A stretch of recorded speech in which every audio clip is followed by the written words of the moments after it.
Hello friends, welcome to Kavishkat kitchen. இன்றைக்கி நம்ம வீடியோவில் என்ன பார்க்க போகிறோம் அப்படின்னா, பொன்னாங்கண்ணி கீரை தோசை தாங்க பார்க்க போகிறோம். ரொம்ப ஹெல்த்தியாக சூப்பராக செய்யலாம். வாங்க இது எப்படி செய்யுதுன்னு பார்க்கலாம். இது ரொம்ப கண்ணுக்கு ரொம்ப நல்லது. இப்போ இருக்க குழந்தைங்க, இந்த டிவி பார்க்குற குழந்தைங்க, மொபைல் பார்க்குற குழந்தைங்களுக்குலாம் இது கொடுத்திங்கன்னா ரொம்பவே நல்லது. எப்படி செய்யுதுன்னு பார்க்கலாம்.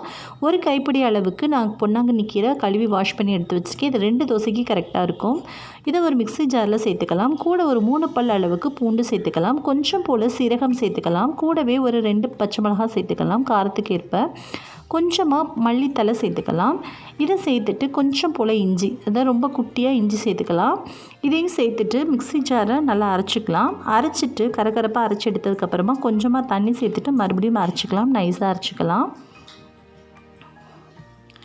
ஸோ பார்த்திங்கன்னா இது மாதிரி அரைச்சாச்சு. இப்போ 2 கரண்டி இட்லி மாவு நான் எடுத்து வச்சுருக்கேன். இந்த இட்லி மாவில் இந்த நம்ம அரைச்சி வச்சுருக்கோம் இல்லையா, இந்த பேஸ்ட்டை கலந்துட்டு நம்ம தோசை ஊற்ற வேண்டியது தான். ரொம்ப ஹெல்த்தியான ஒரு தோசைங்க.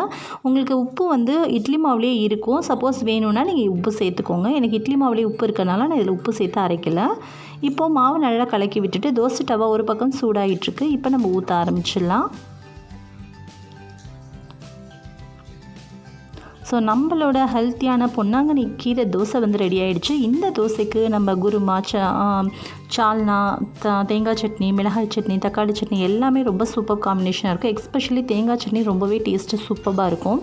ஸோ அவ்வளோதான், நம்மளுடைய பொன்னாங்கண்ணி கீரை தோசை சூப்பராக ரெடியாக இருக்குங்க. கண்டிப்பாக நீங்களும் ட்ரை பண்ணி பார்த்து உங்கள் குழந்தைங்களுக்கு ஹெல்த்தியாக செஞ்சு கொடுங்க. இந்த வீடியோ உங்களுக்கு பிடிச்சா லைக் பண்ணி ஷேர் பண்ணுங்கள்.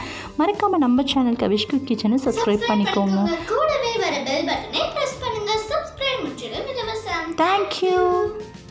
Thank you so much for watching this video. So bye. Thank you.